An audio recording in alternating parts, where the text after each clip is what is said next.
We've all probably played at least one of their games, watched a playthrough on YouTube about one, or at least watched a trailer only to be disappointed at launch.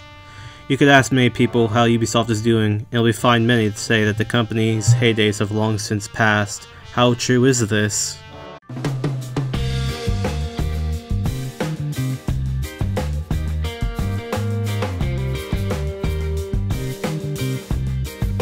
In the small village of Cantor, in France, they soon got to work.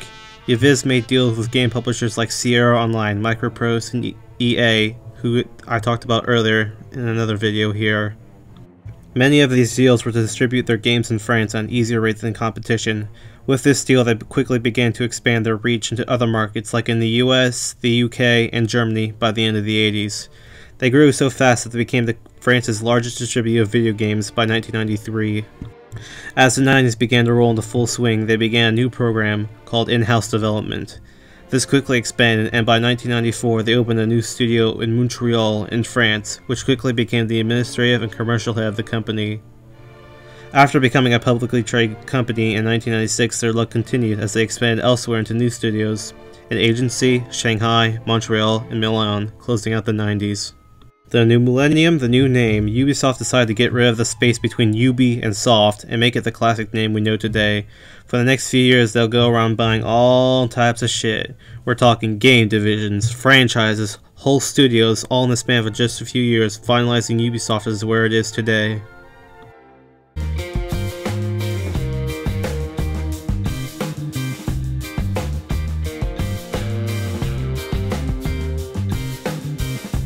This November will mark the 10th anniversary of the release of the original Assassin's Creed and the beginning of the franchise. All the way back in 2007, Assassin's Creed was originally going to be a Prince of Persia game. Eventually this idea was scrapped and no IP was born, and the name Assassin's Creed.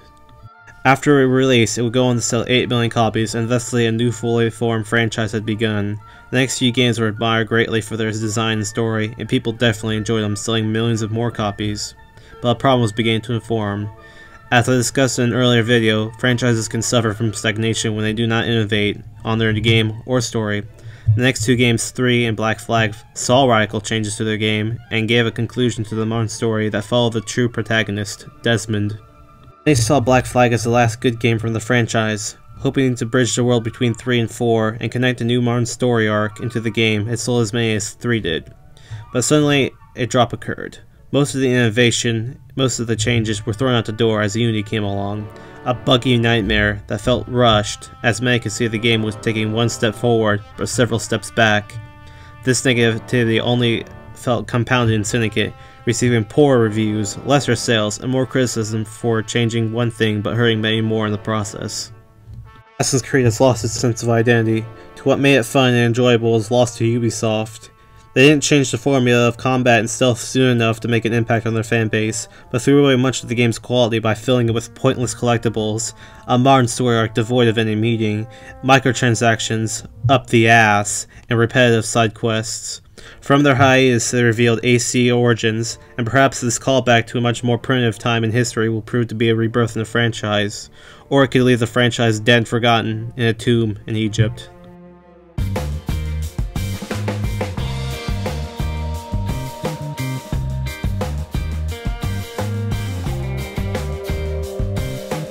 We've all at least heard of Far Cry, the Rainbow-esque game where you hunt baddies in the jungle. Originally a franchise created by Crytek, the folks who would go on to make Crysis, Ubisoft stepped in to make the rest of the games after Crytek signed a deal with EA to work on them on a new IP. Since then, Ubisoft has been the man behind the wheels of this franchise mobile. Far Cry 2 came out following up on many of the themes in the original Far Cry game, but cranked up to 11. The location was switched from Pacific Islands to the wide expanse of the African savannas. Dynamic weather was added, weapon degradation, a whole faction system, cherried on top with a fleshed out and interesting backstory about a civil war-torn nation. Far Cry 3 came in, it rode a wave of hype so high many feared it would crash and burn like a star, moments away from death. Ubisoft was able to deliver a game that was really great. Adding more FPS elements, they also added a better stealth system, experience points, skill trees, and a crafting system. While the main protagonist was a bit boring and misplaced for the story, the game shined through on one amazing thing. The big main villain on the cover, Voss. He quickly grabbed the hearts and minds of people back at E3 showings, and many grew to love him more as the game played through. The only problem was, many people couldn't get enough of him. Far Cry 4 was okay by many people's books. No new innovations or mechanics were added here, and the aspect of a civil war-torn nation that you have to fix was also explored in Far Cry 2.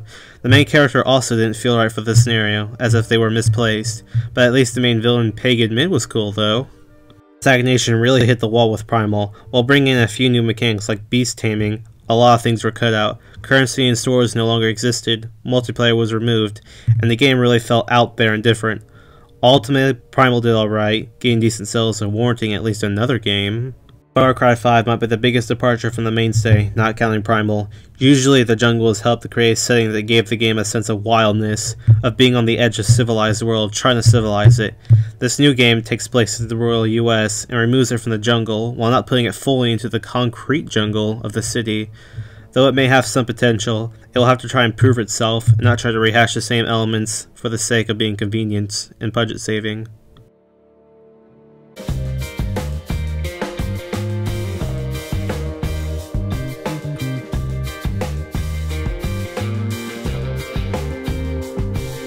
You were the chosen one! It was said that you would destroy this city, not join them! Bring balance to the Force, not leave it in darkness! For Honor was to be the next big faction fighting game. The concept seemed so simple, so easy to create. Who would win in a fight, the Vikings, the Samurais, or the Knights? So, how could Ubisoft screw this concept up? Let's start with connectivity. There can be no dedicated servers that can be found here. No, all gameplay was player to player. This is a horrible decision. For one, all players connected to the host can have their IP, their internet address, viewable to the host at any time. The game could also be severely dependent on the host's connection to them, which can be easily exploited by the host to get easy wins, and if they were to lose, they could just simply cut the connection and let everyone lag out, and lose any progress or rewards they would have gotten from that game. All of this may have been somewhat okay if there had been a single player side, but there wasn't. This game was made for multiplayer, and it couldn't deliver. Next big problem is a common one in today's world: microtransactions. Tons and tons and tons of microtransactions. It was so bad people went out and researched how much you'd have to do to get this game, and the total was stark. 1 year of constant grinding, or over $700 to get all, and I mean all, customizables. All of these problems have severely hit the fanbase the most. All of these problems create a For Honor boycott, a cry for change, a cry somewhat answered, but was largely ignored most of the problems. This has all resulted in a huge drop in players. Currently, almost 95% of the peak players have given up on the game, hung up their swords, and moved on. Similar to The Division, this game just didn't meet the standards of what people mostly wanted. Speaking of The Division,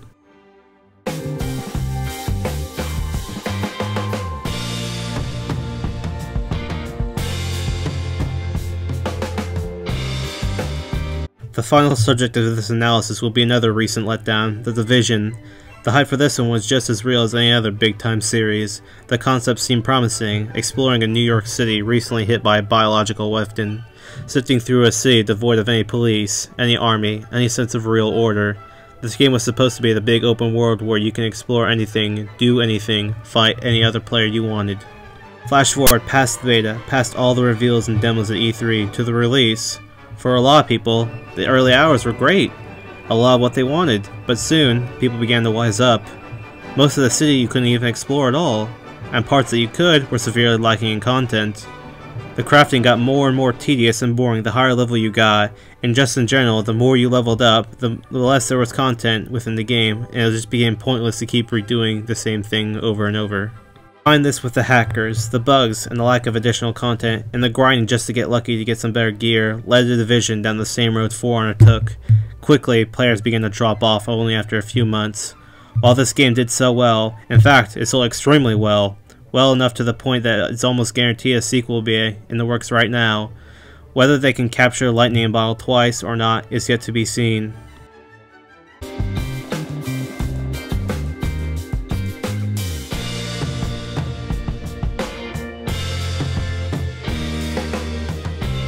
the last 2 years, a new company has been behind closed doors trying to buy Ubisoft, French mass media company Vivendi.